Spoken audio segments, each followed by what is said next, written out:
satu bukan hanya untuk Nabi sebenarnya. Sebenarnya macam ni.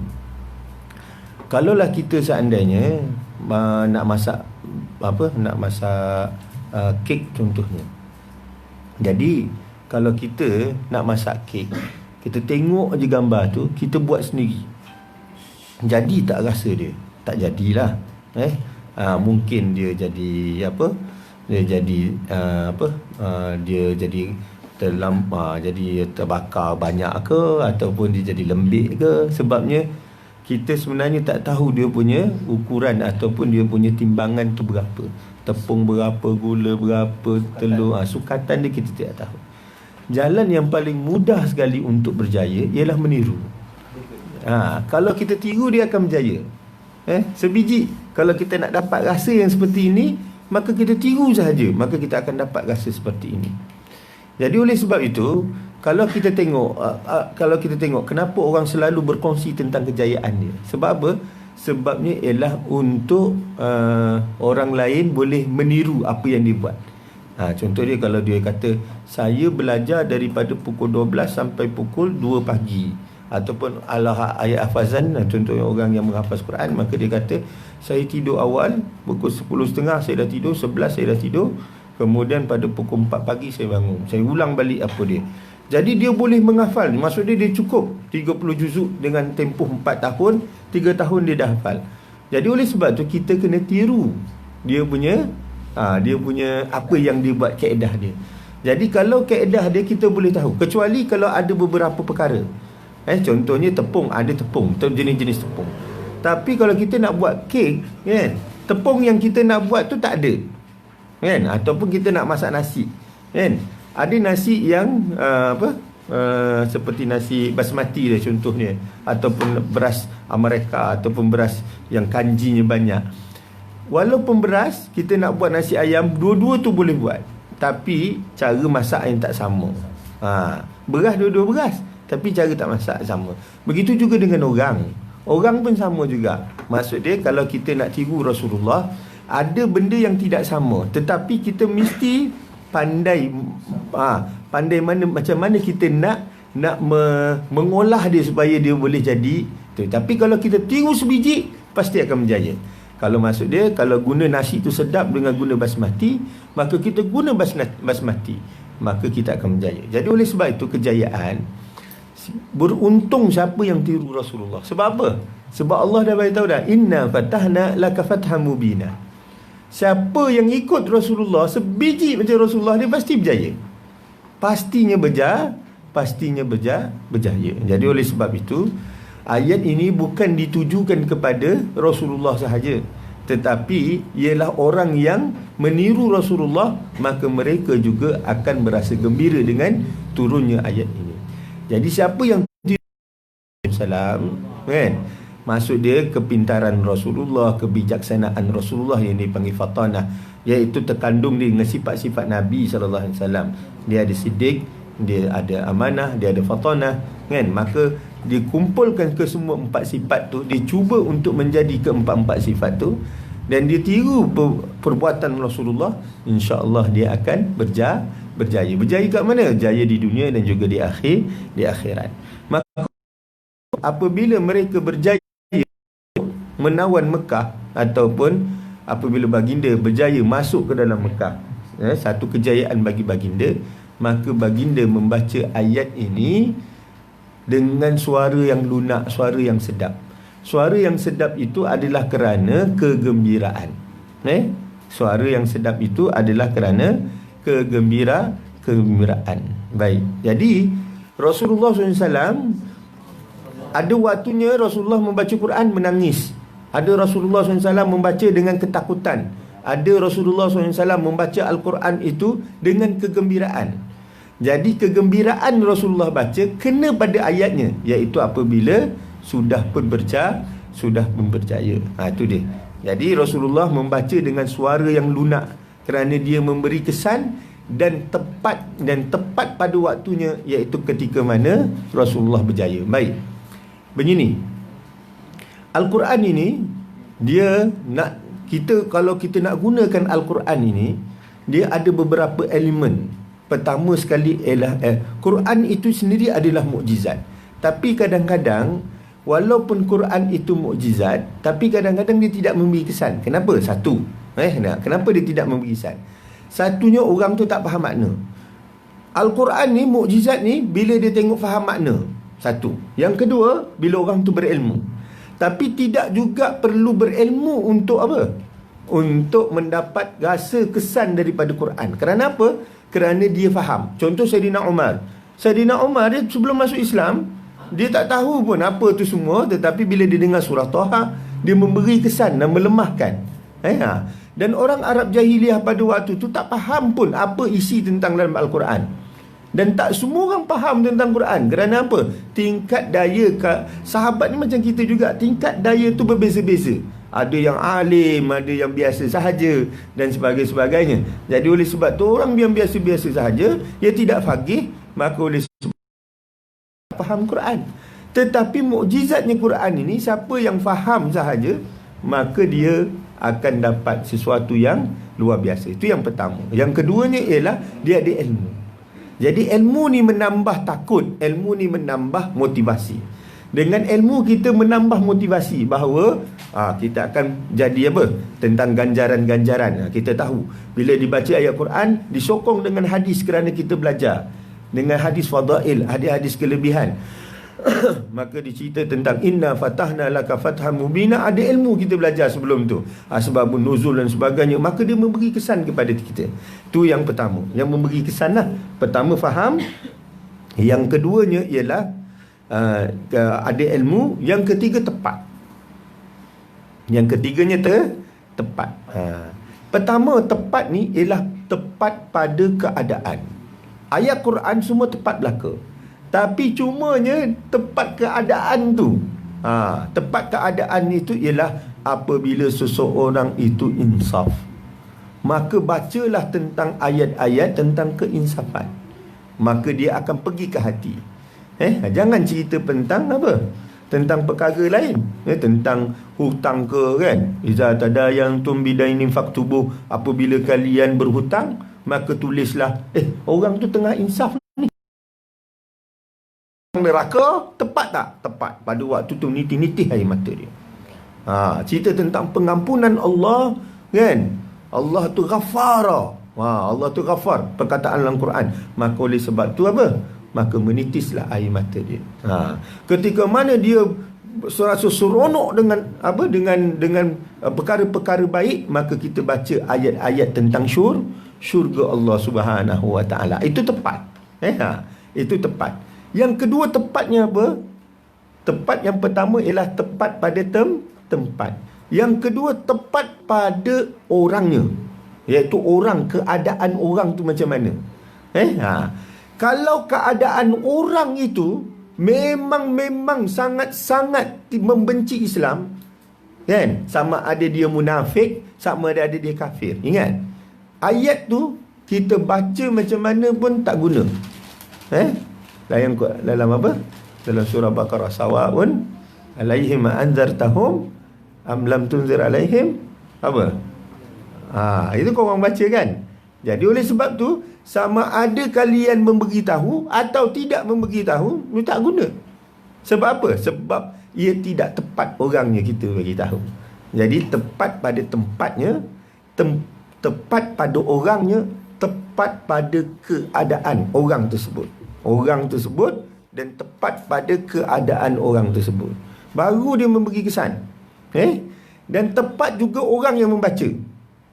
Orang yang membaca Quran tu, kan, dia nak tegur orang dengan baca Quran, tapi orang tu banyak buat dosa. Cerita tentang neraka. Kecuali kalau orang tu buat dosa, cerita tentang neraka, dia menangis-nangis. Orang lain yang buat dosa juga turut akan menangis. Kerana apa? Tepat orang yang membaca, tepat orang yang mendengar. Masalah di sekarang ni tidak tepat. Tak tepat cara, kan? Tak tepat keadaan. Orang tu nak gegas, ada kerja-kerja dan sebagainya. Maka pada waktu tu kita pun, mainlah sini dengar, katanya. Cepat-cepat. A'udzubillah. Memang tak ada lah, tak memberi kesan apa-apa. Jadi oleh sebab itu, ketepatan itu amat penting. Quran itu bagus dah, tapi kalau tidak diletakkan pada tempatnya, pada tempat yang tepat, pada orang yang tepat, keadaan yang tepat, cara pembacaan yang tepat, maka ianya tidak memberi kesan. Dan satu lagi ialah cara pembacaan. Yang Rasulullah bagi tahu tadi, iaitu Rasulullah baca dengan suara yang bagus. Suara yang bagus itu ialah keadaan ketika gembira. Faham tak? Janganlah kita buat suara apa? Buat suara yang kasar ketika mana apa? Ketika mana cerita tentang tentang syurga Allah, kasar, sangat kasar. Jadi oleh sebab tu dia hati. Jadi oleh sebab itu Rasulullah SAW memikirkan ataupun selalu menggunakan ayat Quran ni tepat pada waktunya.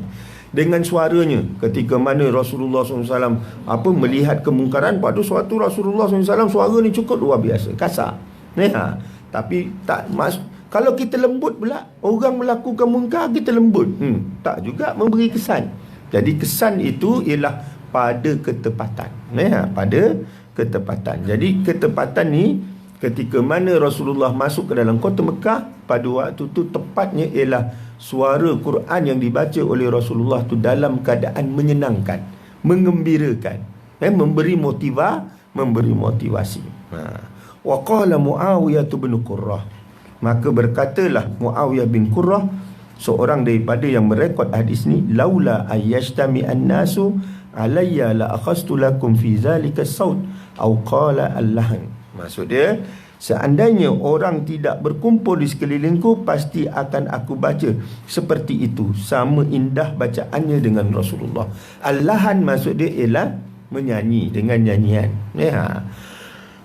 dengan nada dia yang seronok. Jadi kata Muawiyah bin Qurrah, dia kata kalau tak ada orang aku buat macam tu. Kalau ada orang segan sikit. Gitulah. Malulah sikit. Ataupun tak nak ada riak. Satu, dia malu untuk memperdengarkan suara yang sehebat itu atau sama seperti suara Rasulullah atau lahan Rasulullah. Dan yang keduanya ialah kerana tidak mahu riak di hadapan orang lain. Direkodkan oleh Imam Bukhari, Muslim, Abu Daud, Tirmizi, Nasa'i dan Ahmad. Hadis ini ialah hadis sahih. Keterangan hadis ini bertaraf sahih. Dilaporkan oleh Mahmud bin Ghailan daripada Abu Daud At-Tayalisi, daripada Syu'bah ibn Hajjaj, daripada Muawiyah bin Qurrah, yang bersumber daripada Abdullah bin Mughaffal. Baik, kita pergi pada hadis 306. Qatadah melaporkan, ma ba'asallahu nabiyyan illa hasanal wajh hasanal saut wa kana nabiyyukum sallallahu alaihi wasallam hasanal wajh hasanal saut wa kana la yurajji'u. Allah tidak mengutuskan seorang nabi melainkan nabi itu berwajah tampan dan bersuara merdu. Nabi kamu seorang berwajah tampan dan bersuara merdu, kadang-kadang beliau tidak melakukan bacaannya. Tadi kita baca hadis wakana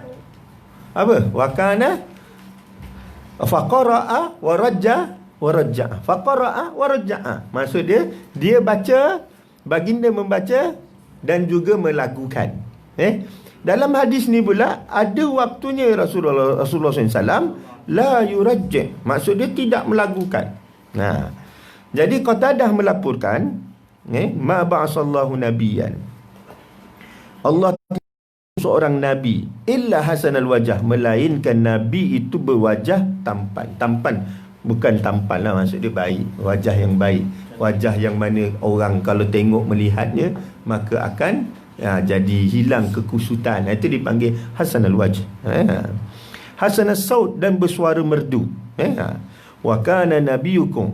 Jadi oleh sebab itu, Ustaz Ana beritahulah daripada hadis ni Ana beritahu. Oleh sebab itu, kalau dalam tarekat kita, siapa yang nak jadi pengganti tuan guru ke apa ke semua ke, mesti pertama dia munsyid. Faham tak? Mesti dia munsyid.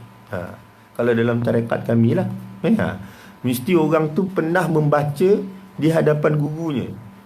Semua guru-guru ni dia boleh bermunsyid. Suara dia suara yang bagus dan juga dapat menenangkan suara. Maka dia boleh menjadi seorang seorang apa? Seorang yang mendidik seperti mana Rasulullah ataupun nabi-nabi yang lain.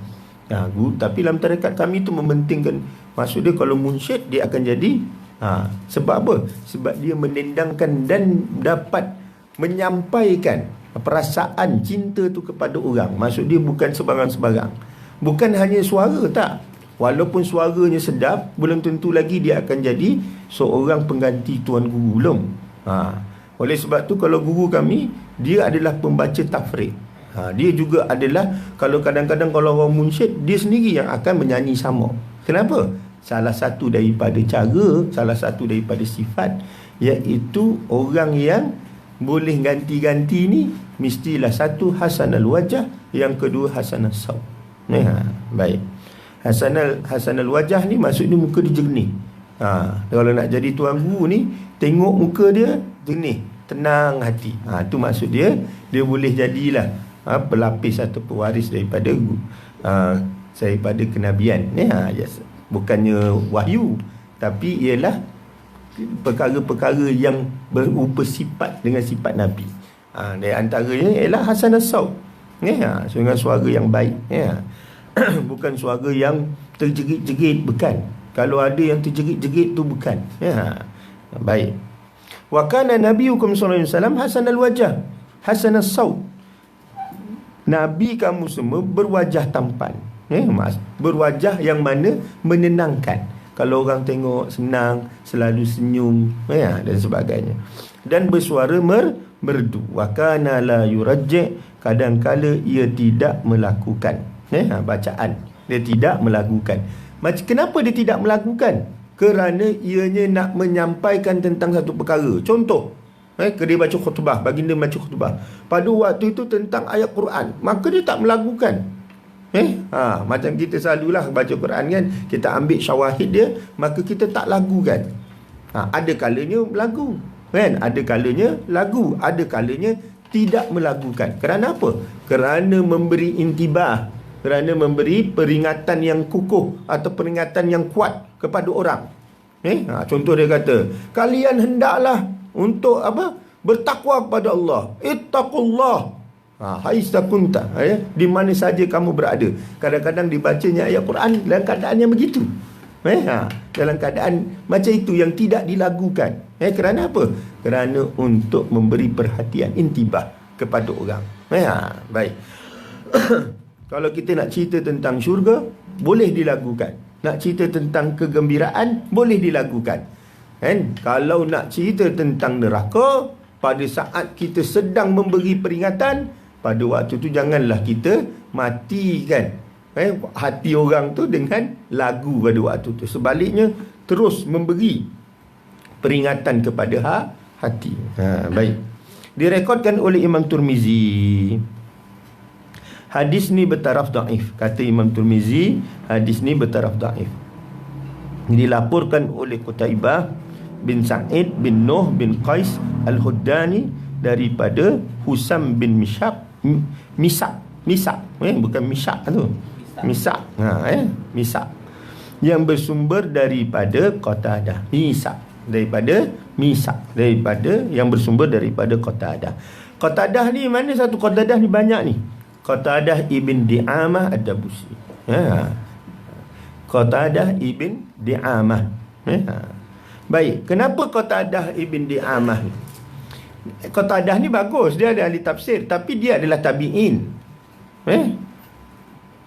Dia adalah tabi'in. Jadi oleh sebab tu, bila tabi'in sepatutnya dengan sahabat. Tapi tak ada nama sahabat. Maka oleh sebab tu ulama kata hadis ni mursal. Hadis ni mursal. Dan mursal ni termasuk daripada jenis hadis dhaif.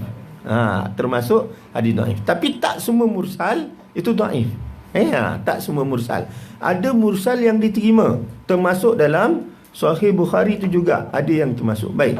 Kenapa jadi mursal ni? Sebabnya politik. Jadi mursal ni sebab politik. Apa maksud hadis mursal? Hadis mursal ni dibuang sahabat.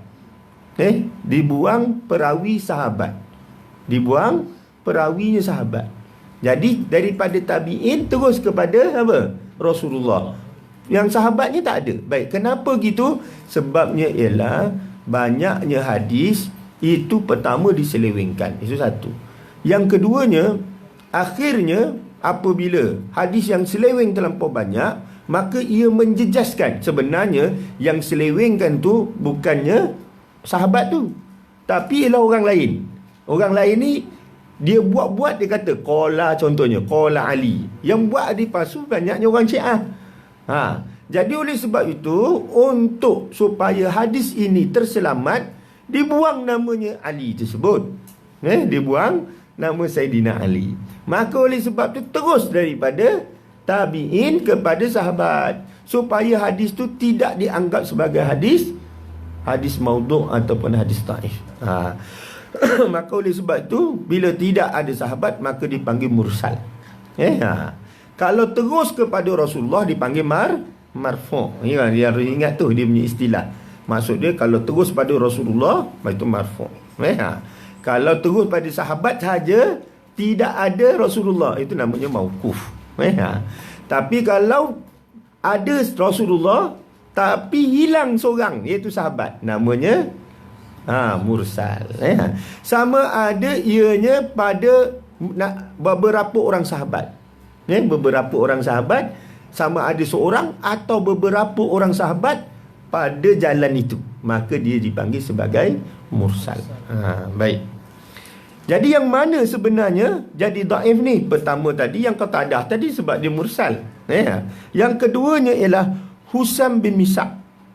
Dia adalah perawi dhaif. Kata para jarah ta'dil, ulama jarah ta'dil mengatakan bahawa dia matruk hadis. Hadisnya itu ditinggalkan. Dia adalah hadis matruk, periwayat hadis matruk. Hadis matruk ni yattahimu bil kizib. Maksudnya dia ditohmah dengan penipu. Maksud dia kalau dia betul-betul penipu, maka dia jadi apa? Dia jadi apa? Maudhu'. Kalau betul-betul dia tu penipu, wa huwa kazzab, maka dia tu penipu. Automatik dia jadi palsu, maudhu', Tapi yattahim saja, ditohmah. Betul ke tak betul dia jadi penipu, tak tahu lagi. Maka dia ini sedikit satu langkah sebelum jadi hadis palsu. Memang kazab langsung kan. Gitu. Jadi hadis matruk ni satu level saja jadi hadis maudhu'. Faham tak? Selepas matruk, bawahnya maudhu' lah tu. Jadi oleh sebab tu dia ni dipanggil sebagai matrukul hadis. Jadi yattahimu bil kizib. Baik. Hadis 307. Ibnu Abbas berkata, kanat qira'atun Nabi sallallahu alaihi wasallam rubbama yasma'uha man fil hujrati wa huwa fil bait. Kadang-kadang orang yang berada di dalam bilik dapat mendengar bacaan Rasulullah sallallahu alaihi wasallam di ruang rumah. Baik. Kita nak cerita pasal apa cara Rasulullah baca Quran. Pertama, Rasulullah baca Quran ada yang cepat, ada yang lambat. Itu kita nak tahu daripada bab yang kita baca ni, bahawa Rasulullah ada baca cepat, Rasulullah ada baca lambat. Rasulullah ada yang baca berlagu, Rasulullah ada yang tidak berlagu. Rasulullah ada baca dalam keadaan dia menangis, ada dalam keadaan tidak menangis. Dan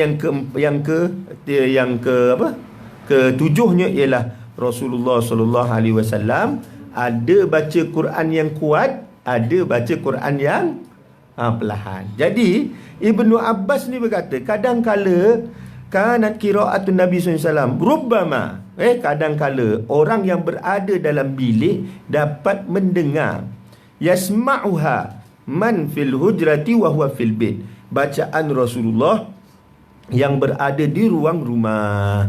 Jadi orang yang ada kat depan rumah dengar Rasulullah baca Quran. Jadi boleh tak baca Quran kuat? Boleh. Tak jadi masalah. Yang jadi masalahnya kita. Kenapa? Kita akan kata, riak lah tu. Nak nunjuk suara sedap lah tu. Salah tu kita. Orang yang baca Quran, itu kita tak tahu pun dia riak atau tidak. Faham tak? Kalau dia riak, itu urusan dia dengan Allah. Tapi masalah kita ialah kita yang bermasalah, bukan orang tu. Orang tu kita tak tahu pun. Tapi masalah tu jelas pada kita. Orang tu riak atau tak riak itu tidak jelas. Tapi kita jelas. Apa yang jelas? Iaitu buruk sangka. Orang tu belum tentu lagi baca Quran berdosa atau tidak. Tapi kita memang berdosa dah. Orang tu belum tentu dosa. Kita memang dah sure dah memang berdosa. Memang pasti berdosa. Sebab apa? Buruk sangka. Boleh jadi dia itu nampak macam riak, tapi sebenarnya boleh berhala pula. Boleh duduk pula dekat dengan Nabi. Wah, kita berkata, itu kemarin riak lagi, tapi sekarang duduk dengan Nabi. Hal itu pernah berlaku. Pernah berlaku, iaitu apabila seorang itu meninggal, rupa-rupanya dia tu sampai mimpi.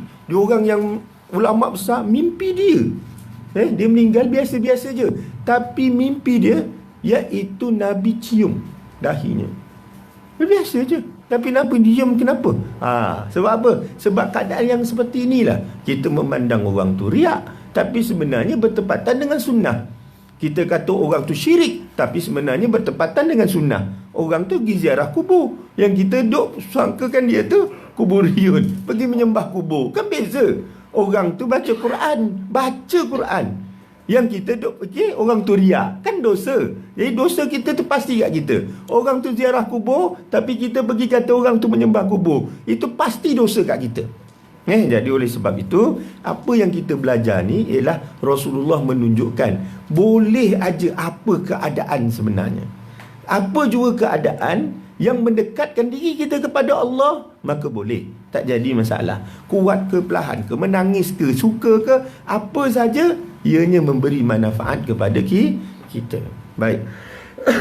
Direkodkan oleh Imam Tirmizi, Abu Daud dan Imam Ibn Khuzaimah. Keterangan hadis ni bertaraf hasan. Dilaporkan oleh Abdullah bin Abdurrahman daripada Yahya bin Hassan, bukan Hasan. Tambahkan satu S lagi. Yahya bin Hassan yang paling betul. Hassan daripada Abdurrahman bin Abu Zinad, daripada Amru bin Abu Amr, daripada Ikrimah yang bersumber daripada Ibnu Abbas. Baik. Bila dia kata hadis ni hasan, maksud dia perawi dia tidak sampai ke tahap siqah atau siqah lebih lagi lah. Maka perawi dia itu adalah bertaraf soduk. Siapakah yang soduk? Yang soduknya ialah Amru bin Abu Amr. Amru bin Abi Amr itulah yang soduk. Maka riwayat hadis ini menjadi hasan, tidak menjadi sahih. Jadi kita sampai situ saja. Nanti kita sambunglah. Kita pun nak pergi kuliah yang lain pula. Baik. Nanti kita sambung pada tangisan Rasulullah. Jadi anda minta maaf banyak-banyak atas keterlewatan tadi. Memang tidak dapat, bolehlah kerana anda bekerja tadi. InsyaAllah moga Allah Subhanahu Wa Taala bagi rezeki yang banyak kepada tuan rumah, kerana menganjurkan perbuatan yang baik, memberi keselesaan dan juga jauh daripada bala bencana, dan memberi kesihatan yang baik kepada seluruh ahli rumah insya-Allah. Bismillahirrahmanirrahim. Alhamdulillahirabbil alamin. Wassalatu wassalamu ala asyrafil anbiya'i wal mursalin wa ala alihi washabbihi ajmain. Allahumma arinal haqqa haqqan warzuqna ittiba'ah wa arina batila batila warzuqna ijtinabah. Wa sallallahu alaihi sayyidina Muhammadin wa ala alihi washabbihi wasallam. Walhamdulillahirabbil alamin. Taqallahu